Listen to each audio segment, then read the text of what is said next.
If you enjoy the content on this channel, please like and subscribe.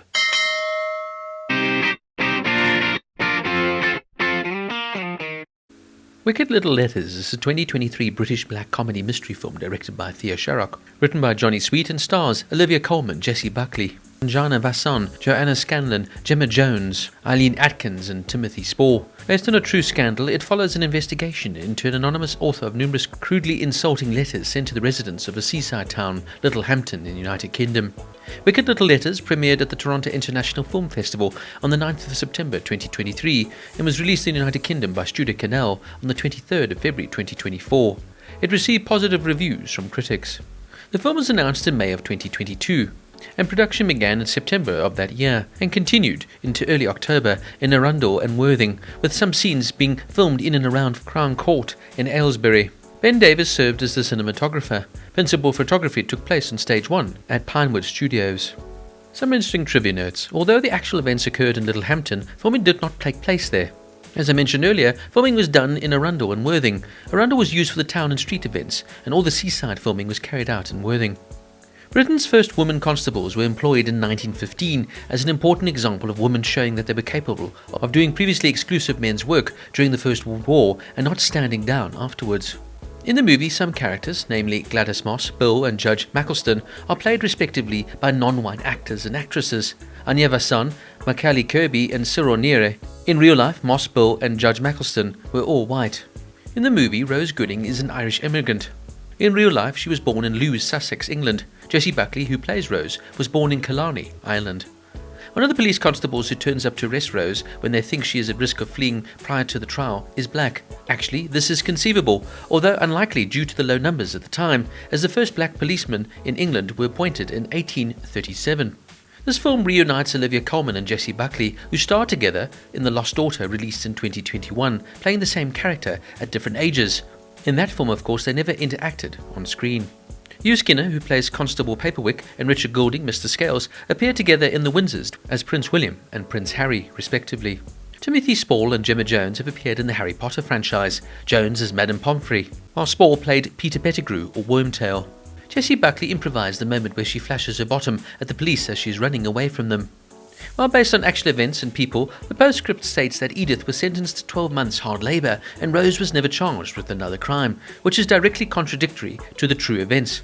According to the BBC History magazine, Edith did 12 months without hard labour after being tried twice, while Rose was charged and convicted twice, first for 10 days and then for 4 months of hard labour for a crime in which she was framed deliberately by Edith. Now, I found this to be an absolutely delightful period piece. Thanks largely, of course, to its absolutely wonderful strong cast. Olivia Colman is absolutely superb in this film, as she plays the uptight, stuck-up, but also emotionally and mentally abused Edith, who stays with her father, who keeps her under his thumb and makes her abide by her religious upbringing.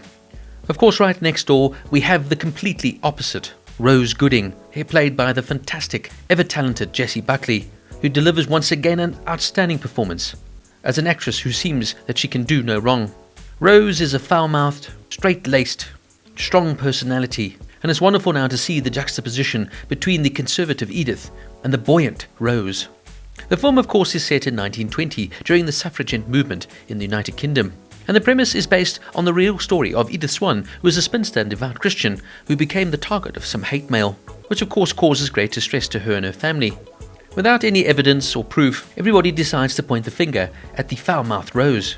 Well, who else could it be, as her everyday language fits the crude aspects of the letters?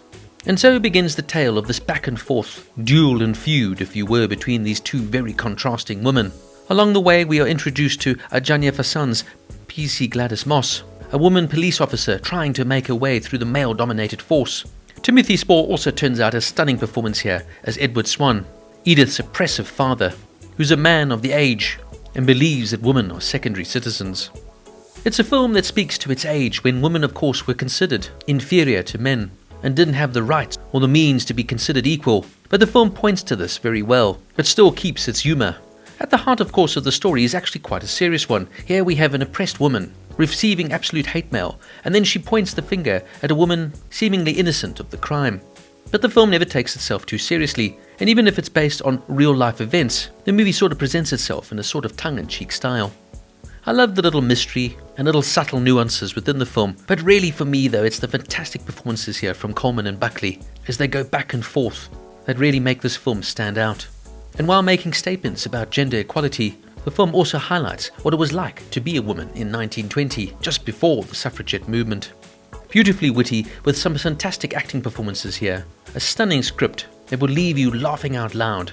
The film also, like I said, makes some very good, serious points.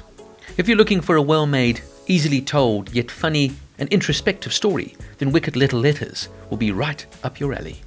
Wicked Little Letters gets a 9 out of 10.